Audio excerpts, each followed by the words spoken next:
Hello friends, welcome to our channel best story. Guys, आज हम लोग क्लास जो 10th का चैप्टर 8 ट्रिग्नोमेट्री है उसकी एक्सरसाइज 8.1 का 5th क्वेश्चन करेंगे। तो गाइस देखिए, हमने 1 से लेके 4th तक इसके पहले वाले पार्ट में डाल रखे हैं, वो आप प्लेलिस्ट में जाके उनको देख सकते हैं। तो हम 5th पार्ट करते हैं। देखिए 5th पार्ट में हमको क्या कहा गया है, लिखा है given that sec theta is equal to 13/12, calculate all other trigonometric ratios. देखिए हमको यहाँ पे क्या दिया हुआ है, देखिए तो करते हैं। आंसर नंबर 5 हमको दिया sec theta is equal to 13/12। देखिए सेक थीटा हमको 13/12 दे रखा है, तो पहले हम राइट एंगल ट्राइंगल बनाएंगे और उसके बाद सबसे पहले हम देखते हैं पंडित बद्री प्रसाद हर हर बोले। तो देखिए सेक थीटा कहाँ होगा, सेक थीटा का मतलब होता है h/b, क्योंकि देखिए कॉस थीटा का मतलब होता है b/h, तो सेक थीटा का मतलब होता है h/b, तो मतलब ये h है, ये हमको b दे रखा है। गाइस हमको यही दे रखा है। देखिए अब हम इसको करते हैं हाइपोटेनियस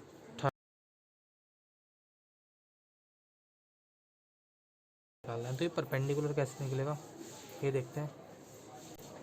देखिए यहाँ भी पाइथागोरस से हम इस्तेमाल होगी, h square is equal to P square plus B square. H square हो गया 169, मतलब 13 का स्क्वायर। पी स्क्वायर कितना, पी हमको दिया ही नहीं है। बी स्क्वायर मतलब 12 का स्क्वायर।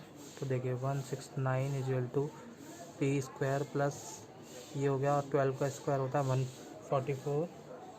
इसको गाइस जब हम इधर लेके जाएंगे तो 169 minus 144 is equal to P square. तो गाइस इसको सॉल्व करने पे हमारा 25 आएगा, 25 पी स्क्वायर, और पी की जो वैल्यू आएगी ये √225, और इसको हम 5 सेंटीमीटर लिख सकते हैं। अब हमको कहा है अदर ट्रिग्नोमेट्रिक रेशियोज फाइंड करने हैं, तो वो कैसे कैसे होंगे वो एक बार देख लेते हैं। देखिए हमने यहाँ पे सारे लिख लिए हैं ट्रिग्नोमेट्रिक रेशियोज। गाइस हम ये देखते हैं कि देखिए कि यहाँ पे हमने 5 ट्रिग्नोमेट्रिक रेशियोज लिखे हैं, लेकिन ट्रिग्नोमेट्रिक रेशियोज होते कितने, 6 रेशियोज होते हैं। कौन कौन से होते हैं, sine theta, cos theta, tan theta, cot theta, cosec theta और सेक थीटा।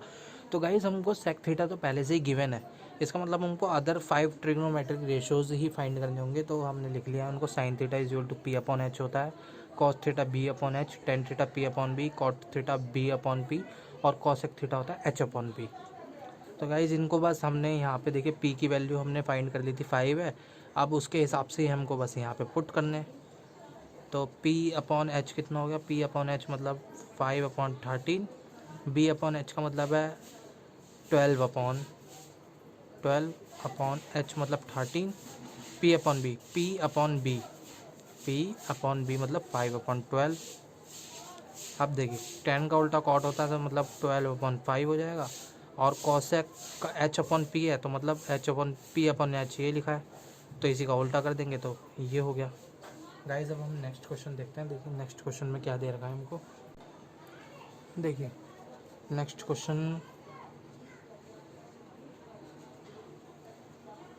क्वेश्चन लिखा है गाइस 6th क्वेश्चन। कहा है if angle A and angle B are acute angle such that cos A equal cos B होगा।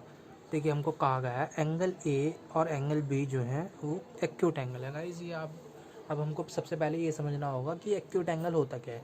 Acute angle वो angle होते हैं जो 90 डिग्री से छोटे होते हैं। 90 डिग्री को हम कहते हैं राइट एंगल, और एक्यूट एंगल वो एंगल होते हैं जो 90 डिग्री से छोटे होंगे, जैसे 30 डिग्री, 20 डिग्री, 25, मतलब 1 डिग्री से लेके 89 डिग्री तक जो भी एंगल हमारा कोई भी बनेगा वो सारे के सारे हमारे एंगल एक्यूट एंगल कहलाएंगे। तो उसके बाद हमको कहा है कि वो इस तरीके से हैं कि कॉस ए बराबर कॉस बी है। देखते हैं पहले हम इतने को ही कि क्या कहा गया है हमसे क्वेश्चन में।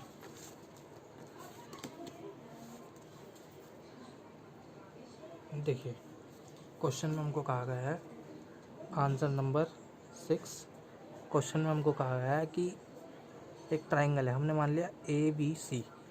अब देखिए गाइस हमने यहाँ यहाँ पे C लिखना पड़ेगा, क्योंकि राइट एंगल के बाद देखिए ये एंगल और ये एंगल 90 से छोटा ही बनेगा। क्यों बनेगा ये देख लेते हैं।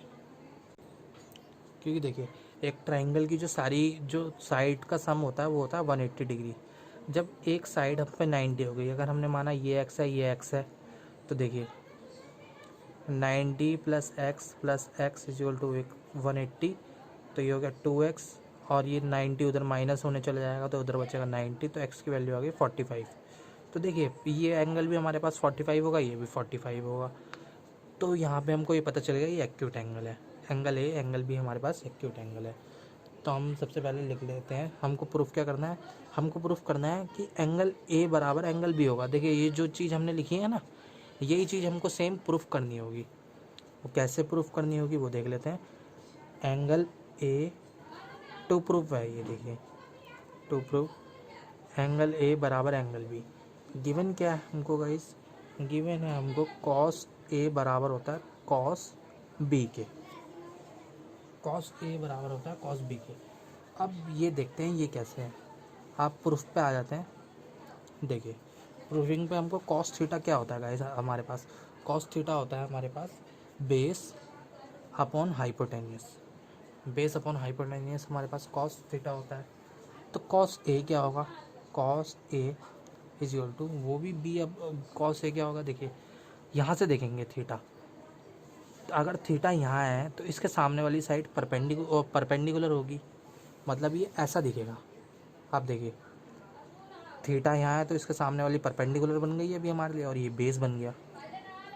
अब इसके बाद हमको बोला है बेस अपॉन हाइपोटेन्यूस, मतलब बेस क्या है इस वक्त हमारे पास ए सी, बेस क्या है हमारे पास ए सी, और हाइपोटेन्यूस क्या है हमारे पास ए बी, ये बन गया। अब उसके बाद ना हो हमको कॉस बी देखना है दोबारा, कॉस बी, क्योंकि देखिए दोनों यही है बस गाइस हमारे पास जो भी है प्रूफ करने के लिए, तो इसी से ही हमको ये दोनों एंगल प्रूफ करके दिखाने पड़ेंगे, तो इसलिए हम इसी को ले रहे हैं। कॉस बी पे देखते हैं, कॉस बी पे थीटा यहाँ बनेगा, थीटा के सामने वाला होता है परपेंडिकुलर, और ये परपेंडिकुलर है तो ये बेस होगा, मतलब यहाँ पे बेस क्या होगा इस वक्त हमारा बी सी, और हाइपोटेनियस हम पे होगी ए बी। अब देखिए हमको गिवन है कि कॉस ए जो है कॉस बी के बराबर है, कॉस ए अगर कॉस बी के बराबर है तो यहाँ पे देखिए ए सी अपॉन ए बी बराबर होंगे B C upon A B के। इसको हम अपॉन से अपॉन में काट सकते हैं, काट दिया हमने तो हम पे बचा ए सी बराबर है बी सी के। तो गाइस यहाँ से हमको ये पता चला कि हमारा ए सी ये बराबर है इसके।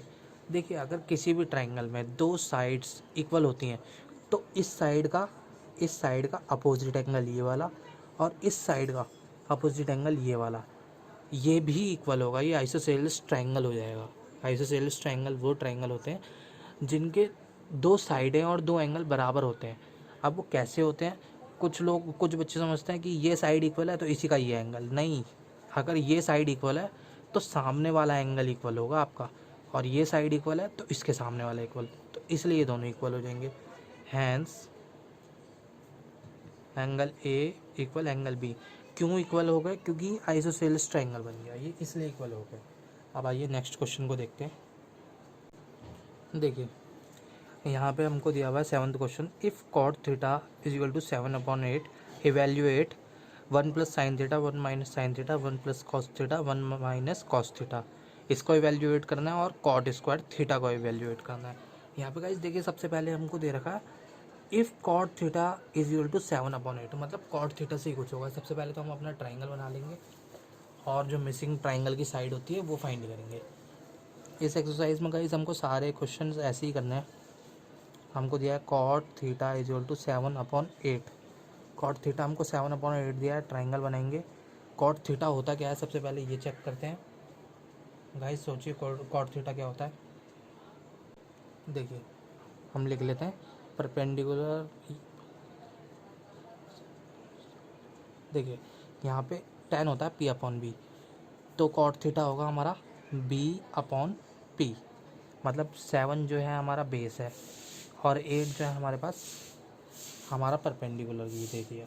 अब गाइस सबसे पहले हमको पाइथागोरस थ्योरम लगा के हाइपोटेनियस फाइंड करनी होगी। हम हाइपोटेनियस निकाल लेते हैं। हाइपोटेनियस क्या होगी, h square is equal to P square plus B square, H square ऐसे ही रखा, पी स्क्वायर हमारे पास हो गया 8 का स्क्वायर, बी स्क्वायर हमारे पास देखिए क्या होगा बी स्क्वायर होगा हमारे पास 7 का स्क्वायर। अब एच स्क्वायर को ऐसे ही लिखेंगे, ये 8 का स्क्वायर होता है 64 और 7 का स्क्वायर होता है 49, इन दोनों को जोड़ लेंगे तो ये हो गया 113 एच स्क्वायर। तो देखिए एच, ये स्क्वायर इधर भेजेंगे तो ये रूट लग जाएगा, तो 113 113 ये हो गया। अब इसके बाद हमको बोला था 1 plus sine theta 1 minus sine theta 1 plus cos theta और 1 माइनस कॉस थीटा, इसको इवेल्यूएट करना है। सबसे पहले तो हमारे पास ये साइड आ गई। अब इसके बाद देखिए क्या करना है। फर्स्ट वाले में लिखा है 1 plus sine theta 1 minus sine theta 1 plus cos theta 1 minus cos theta, ये लिखा है। देखिए ये, इसको हम इस आइडेंटिटी के रूप में देख सकते हैं कि ये लिखा है ए प्लस बी ए माइनस बी। कैसे लिखा है, ये ए मान लिया और ये बी मान लिया, ये ए ये बी, तो ये लिखा है ए प्लस बी ए माइनस बी। इसका क्या होता है फार्मूला, देखिए ए प्लस बी और ए माइनस बी का फार्मूला होता है ए स्क्वायर माइनस बी स्क्वायर, ये इसका फार्मूला होता है। इसको कर देंगे तो देखिए ए स्क्वायर मतलब 1 का स्क्वायर ऐसे ही लिखेंगे, माइनस फार्मूले के अकॉर्डिंग लगाया है, और साइन थीटा का स्क्वायर होता है साइन स्क्वायर थीटा। देखिए आप में से कुछ बच्चे सोच रहे होंगे ये ऐसे होगा साइन थीटा स्क्वायर, नहीं ये रॉन्ग मेथड है, आप रॉन्ग कर रहे हैं। हम इसको हमेशा ऐसे ही लिखते हैं साइन स्क्वायर थीटा, क्योंकि ये एंगल है, एंगल का कभी स्क्वायर नहीं होता, स्क्वायर होता है सिर्फ साइन का। लेकिन जब हमको दिया हुआ होगा तो हम करेंगे, अभी देखते हैं कैसे करना है। और ऐसे ही 1 माइनस और 1 plus cos theta 1 minus cos theta हो जाएगा 1 minus cos square theta. 1 minus sine square theta guys हमारे पास होता है कॉस स्क्वायर थीटा। कैसे, देखिए sine square theta plus cos square theta equal to 1।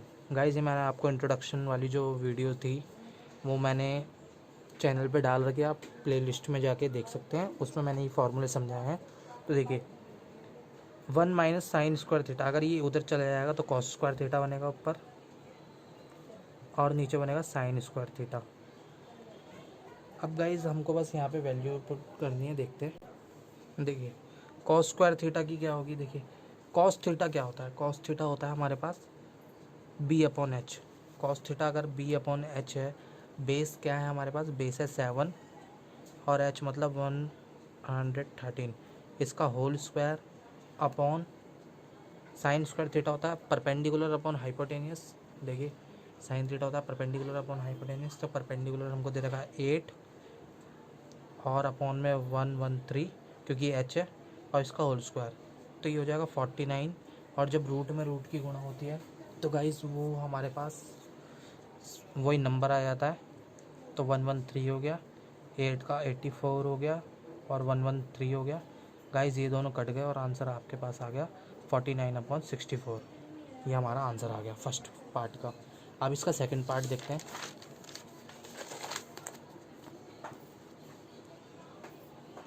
देखिए सेकंड पार्ट में हमको दिया है, वो पार्ट बहुत आसान है, कॉट स्क्वायर थीटा।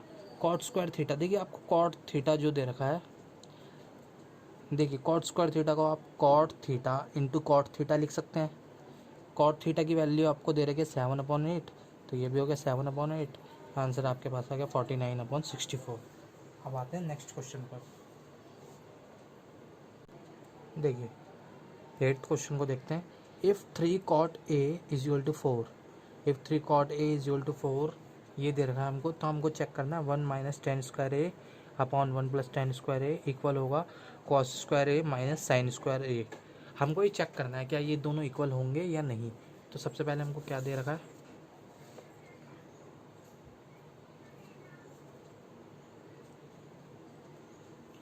सबसे पहले हमको दे रखा है guys 3 cot A is equal to 4। तो कॉट ए की वैल्यू आ जाएगी आपके पास, ये अपॉन में चला जाएगा, तो 4/3। कॉट ए की वैल्यू हमारे पास कितनी आ गई, 4/3। अब हम यहाँ देख लेते हैं कॉट क्या होता है हमारे पास, B/P। कॉट होता है हमारे पास B/P। ट्राइंगल बनाएंगे, गाइस ऐसे क्वेश्चनों में आप ट्राइंगल बना के करेंगे तो आपको ज़्यादा आसानी होगी, इसलिए मैं हर क्वेश्चन में आपको ट्राइंगल बना के दिखा रहा हूँ। देखिए बी बेस 4 हो गया, परपेंडिकुलर 3 हो गया, तो आप निकाल लेते हैं एच स्क्वायर, ये पाइथागोरस थ्योरम लगाई हमने, H square P square plus B square, H square हमको अभी पता नहीं है, पी स्क्वायर कितना है 3, 3 का स्क्वायर 9, बी स्क्वायर है 4, 4 का स्क्वायर 16, ये आ गया गाइस 25, और एच की वैल्यू आ गई हमारे पास 5, एच की वैल्यू हमारे पास 5 आ चुकी है। अब हमको बोला क्या गया था, सबसे पहले हम देखते हैं, ये दिया है हमको 1 माइनस 10 स्क्वायर ए 1 प्लस 10 स्क्वायर ए, ये दिया है किसके इक्वल, कॉस स्क्वायर ए माइनस साइन स्क्वायर ए। हम इन दोनों को देखिए ऐसे ले लेते हैं, ये एल एच एस या आर एच एस के रूप में। तो एल एच एस के रूप में जब लेंगे हम पहले एल एच एस ले लेंगे और इसी साइड हम ले लेंगे आर एच एस, दोनों को सॉल्व कर लेंगे। तो 1 माइनस 10 स्क्वायर है, 1 माइनस 10 क्या बनेगा, देखिए 10, 10 क्या होता है गाइस हमारे पास, 10 होता है हमारे पास पी अपॉन बी, 10 होता है पी अपॉन बी, मतलब 3/4, 3/4, तो 1 माइनस 3/4 का होल स्क्वायर, 1 प्लस 3/4 का होल स्क्वायर। पहले इसको सॉल्व कर लेते हैं, 1 माइनस 3 3 ज़ा 9, 4 4 ज़ा 16, 1 प्लस 9 16, इसे ऑल्सो और सॉल्व करेंगे तो 16 माइनस 9 अपॉन 1 मान के हमने क्रॉस मल्टीप्लाई किए, तो ये हो गया 16 9 और 16 1 जा 16, ये हो गया 16 प्लस 9/16, ये इससे ये कट गया, 16 माइनस 9 गाइस हम पे बचता है 7, तो ये हो गया 7 और यहाँ पे हो गया 25। अब देखिए एल एच एस लेंगे, इसको लेंगे और इससे सॉल्व करेंगे, अगर हमारा 7/25 यहाँ भी आया तो ये दोनों करेक्ट हैं, ये दोनों एक दूसरे के इक्वल हैं, उसको भी कर देते हैं। तो कॉस स्क्वायर ए और साइन स्क्वायर ए, देखिए कॉस स्क्वायर ए क्या होता है, कॉस स्क्वायर होता है B upon H, cos square A क्या होता है B upon H, B upon H मतलब बेस अपॉन एच मतलब 5 माइनस ये होता है पी अपॉन एच, पी मतलब परपेंडिकुलर अपॉन एच, 3 माइनस 5 का होल स्क्वायर, इसको सॉल्व करेंगे तो ये 25 हो गया, ये 9 और 25 हो गया, इसको सॉल्व करेंगे तो देखिए जब नीचे सेम होगा तो सेम उतार लेंगे, और 16 माइनस 9 इज इक्वल टू 7/25। तो देखिए गाइज यहाँ पे हमारा एल एच एस जो है आर एच एस के इक्वल रहा, तो ये जो स्टेटमेंट दे रखी थी ये स्टेटमेंट कैसी है, ये स्टेटमेंट करेक्ट है। अब नेक्स्ट क्वेश्चन पे आ जाते हैं। देखिए नेक्स्ट क्वेश्चन में हमको क्या कहा गया है, नेक्स्ट क्वेश्चन में हमको कहा गया है in a right angle triangle, in a triangle right angle at B, एक ट्राइंगल है जो राइट एंगल एट बी पे है, मतलब जो राइट एंगल है बी पे, ये बी पे राइट एंगल है। हमको कहा गया 10a 1/√3, 10a जो है वह 1/√3 है, तो इसको लिख लेते हैं, पहले ट्राइंगल को नाम दे देते हैं ए बी सी। हम फिर देखते हैं इन दोनों को लिखेंगे। देखिए गाइज हमने यहाँ पे लिखा है 10a इज इक्वल टू 1/√3। अब देखिए आप में से बहुत सारे बच्चे क्या करेंगे, ये p और ये b मान के ना इसको परपेंडिकुलर पे यहाँ लिख देंगे और बेस पे इसको यहाँ लिख देंगे, है ना। तो गाइज वो बात ठीक होगी, उससे हमको कोई प्रॉब्लम नहीं है। प्रॉब्लम है पहले हमको ये देखना है कि यहाँ लिखा क्या है, 10a लिखा है, इसका मतलब हमको पहले ये देखना पड़ेगा 10a का मतलब क्या है, पहले हमको ये देखना है, तो इसको देखते हैं। देखिए साइन और 10a बोला है, तो 10a के हिसाब से गाइस थीटा यहाँ होगा, थीटा के सामने वाला जस्ट परपेंडिकुलर होता है, मतलब 1 जो है यहाँ लिखा जाएगा। और बेस देखिए ये अब ट्राइंगल ऐसे बन गया है, ये परपेंडिकुलर हो गया, ये बेस हो गया, तो परपेंडिकुलर 1 डाल दिया और ये जो बेस होगा ये होगा √3, ये ऐसे बना है। अब गाइस वापस से पाइथागोरस थ्योरम लगा के इसको पहले सॉल्व करना पड़ेगा। तो H square equal to P square क्या होगा, पी देखिए अब यहाँ पे आप कुछ भी लिख सकते हैं, लेकिन हम इसी को मान लेंगे पी। हम इसको भी मान सकते हैं क्योंकि हाइपोटेन ये पाइथागोरस थ्योरम में हमको कुछ नहीं देखना होता, ये दोनों साइडें जुड़ेंगी तो जुड़ेंगी, चाहे ये बेस मान लो, चाहे ये परपेंडिकुलर, चाहे ये परपेंडिकुलर, चाहे ये बेस, कुछ भी मान सकते हैं। तो √3 + 1 का स्क्वायर, ये हो गया 3 + 1, क्योंकि रूट की रूट में मल्टीप्लाई होती है तो सेम रहता है। h² = 4, जो हो गया हमारे पास 2। हाइपोटेनस हम पे 2 आ गई। हमको क्वेश्चन में बोला गया है कि देखिए फर्स्ट में sin A cos C cos A sin C ये निकालना है। तो इसको कैसे निकालेंगे, देखिए तो इसको हम डायरेक्ट लिख लेते हैं। साइन ए क्या होता है, साइन ए होता है हमारे पास P/H, साइन ए P/H मल्टीप्लाई कॉस सी होता है हमारे पास B/H। अभी सी ए सी ये सब हम देख लेंगे, पहले हम इसको लिख लेते हैं। कॉस कितना होता है हमारे पास B/H, और साइन हमारे पास होता है P/H। अब देख लेते हैं। देखिए साइन ए बोला है, साइन ए के हिसाब से थीटा यहाँ बनेगा तो परपेंडिकुलर ये होगा, परपेंडिकुलर ये कितना हो गया 1/2 हो गया। ये बी कॉस सी से बोला है, कॉस सी से हमको यहाँ से देखना है तो परपेंडिकुलर और बेस ये हो गया, तो बेस हमारा कितना 1/2 हो गया। अब उसके बाद हमको क्या करना है, B/H कॉस ए का देखना है, कॉस ए से B/H देखेंगे तो ये परपेंडिकुलर और ये बना बेस, तो ये हो गया √3 और h से हाइपोटेनस बना ये। फिर दोबारा मल्टीप्लाई का साइन लगाएंगे और दोबारा से साइन सी देखेंगे। देखिए साइन सी यहाँ है तो परपेंडिकुलर ये होगा और बेस ये होगा। इस टाइम गाइज ये कंफ्यूजिंग नहीं है, या अगर आपको फर्स्ट टाइम कंफ्यूजिंग लग रहा होगा तो आप इस वीडियो को 2-3 बार देखें, और जो मैंने क्वेश्चन आपको अभी तक कराए हैं उनको खुद से करने की कोशिश करें। और अगर आपको नहीं समझ में आते तो आप मुझे कमेंट कर सकते हैं, मैं आपके कमेंट का रिप्लाई करने की पूरी कोशिश करूँगा। देखिए P/H में हमको यहाँ पे ये √3/2 मल्टीप्लाई कर देते हैं। देखिए 1/4 हो गया यहाँ, और यहाँ हो गया 3/4 हो गया। ये नीचे सेम है तो ये 3 + 1 4, ये आंसर आ गया गाइस हमका 1। अब ऐसे ही नेक्स्ट वाला जो है वो गाइस नेक्स्ट वाला आपको खुद करके देखना है। अगर आपको नहीं आएगा तो वो मैं आपको बता दूंगा, या चलिए मैं कर देता हूँ उसको भी। cos A cos C minus sin A sin C, वापस से वही है। देखिए cos A पहले लिख लेते हैं, cos का होता है B/H इंटू B/H, साइन का होता है PH into PH। B/H cos A से देखना है, थीटा यहाँ है, B/H मतलब बेस, और ये √3/2। cos C देखना है, cos C यहाँ है तो परपेंडिकुलर ये बेस ये रहा, तो ये हो गया 1/2।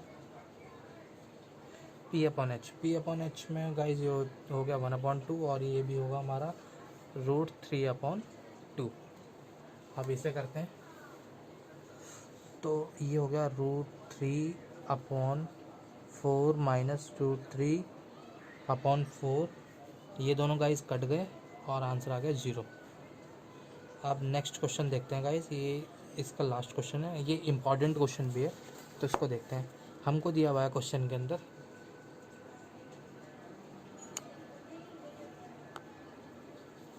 देखिए in triangle PQR right angle at Q, एक ट्राइंगल है PQR,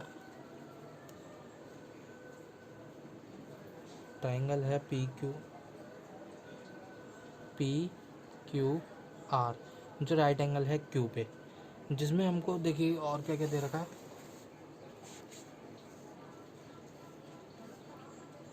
और दे रखा है हमको PR + QR दे रखे हैं 25, और PQ दे रखा है 5, और हमको निकालना क्या है यहाँ पे sin P cos P tan P।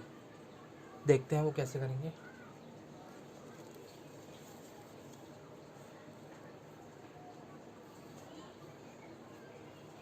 देखिए हमको आंसर नंबर 10 PR + QR = हमको दे रखा है 25, और PQ = 5 दे रखा है। PQ = हमको 5 सेंटीमीटर दे रखा है, और ये दोनों जोड़ के दे रखा है। तो गाइस हमको इनमें से किसी चीज़ को कुछ मानना पड़ेगा, तो हम मान लेते हैं कि देखिए हम किसी चीज़ को x मान लेते हैं, तो हमने मान लिया लेट QR = x सेंटीमीटर। हमने QR x सेंटीमीटर में मान लिया तो x क्यू आर यहाँ पुट करेंगे तो P R plus X is equal to 25, तो P R is equal to 25 minus X centimetre. अब देखिए क्यू आर हम पे एक्स हो गया, ये 5 है, और ये हम पे पी आर हो गया 25 माइनस एक्स। अब यहाँ पे गाइस पाइथागोरस थ्योरम लगाएंगे, तो पाइथागोरस थ्योरम क्या होती है, H square is equal to P square plus B square. P square हम पे कितना है 5 का स्क्वायर, बी स्क्वायर हम पे कितना है एक्स स्क्वायर, और यहाँ पे है 25 माइनस एक्स का स्क्वायर। इसे सॉल्व करते हैं तो देखिए यहाँ पे आइडेंटिटी लगेगी A square plus B square minus 2ab। तो ए स्क्वायर मतलब 265, B square X square minus 2ab मतलब 50x, और यहाँ होगा 25 प्लस एक्स स्क्वायर। देखिए इक्वल में ही है, एक्स स्क्वायर से एक्स स्क्वायर कट गया। अब इसके बाद ये 25 इधर ले जाते हैं हम, तो 625 minus 50x minus 25 is equal to 0। ये दोनों भी माइनस हो गए, तो गाइस 600 माइनस 50x, यहाँ से x की वैल्यू निकालनी है, तो ये इस साइड आ जाएगा, तो 60 इजिकल टू 50x ये अपॉन में आ जाएगा, तो आंसर आ गया गाइस हमारे पास यहाँ 12। तो x की वैल्यू हमारे पास 12 आ गई। इसका मतलब क्यू आर जो है हमारा 12 है। क्यू आर कितना आ गया, 12 आ गया। क्यू आर हमारे पास 12 आ गया। अब उसके बाद हमको पी आर जो हमारा बचा था, पी आर भी निकाल लेते हैं। पी आर क्या था, पी आर हमारे पास था P R is equal to 25 minus X. X की वैल्यू हम पे कितनी है 12, तो पी आर आ गया हम पे 13। अब देखिए इस ट्रायंगल को मैं दोबारा से बना देता हूँ। क्या क्या है हम पे, यहाँ 5 आया है, एक्स की वैल्यू 12 आई है, और पी आर आया है हम पे 13। अब गाइस यहाँ से इसको पहले नाम दे देते हैं वापस, पी क्यू आर। बोला गया था हमको कि क्या निकालना था, साइन पी निकालना है, कॉस पी निकालना है, और टेन पी निकालना है। साइन पी कैसे निकलेगा, देखिए साइन पी निकलता है, sine P equal to P upon H. P से देखेंगे तो परपेंडिकुलर सामने बनेगा, परपेंडिकुलर ये हो गया, तो 12 हाइपोटेनस अपॉन 13 हो गया। अब कॉस पी होता है हमारे पास B upon H, cos P होता है बी अपॉन एच। पी से देखेंगे तो परपेंडिकुलर ये है, मतलब बेस ये हो गया, तो 5 अपॉन 13, और 10 पी देखेंगे तो गाइस 10 पी हो गया, पी अपॉन बी। पी से देखेंगे तो परपेंडिकुलर यहाँ बनेगा, बेस ये बनेगा, मतलब परपेंडिकुलर है 12 और ये है 5। तो गाइस यही था इस एक्सरसाइज में। आप इसकी एक दो बार रिवीजन करेंगे इस पॉइंट की, तो ये आपको समझ में आ जाएगा कि यहाँ पे कैसे हुआ है। गाइस मैं उम्मीद करता हूँ आपको वीडियो पसंद आई होगी। अगर वीडियो आपको पसंद आई है तो इसको ज़्यादा से ज़्यादा लोगों तक शेयर कीजिए।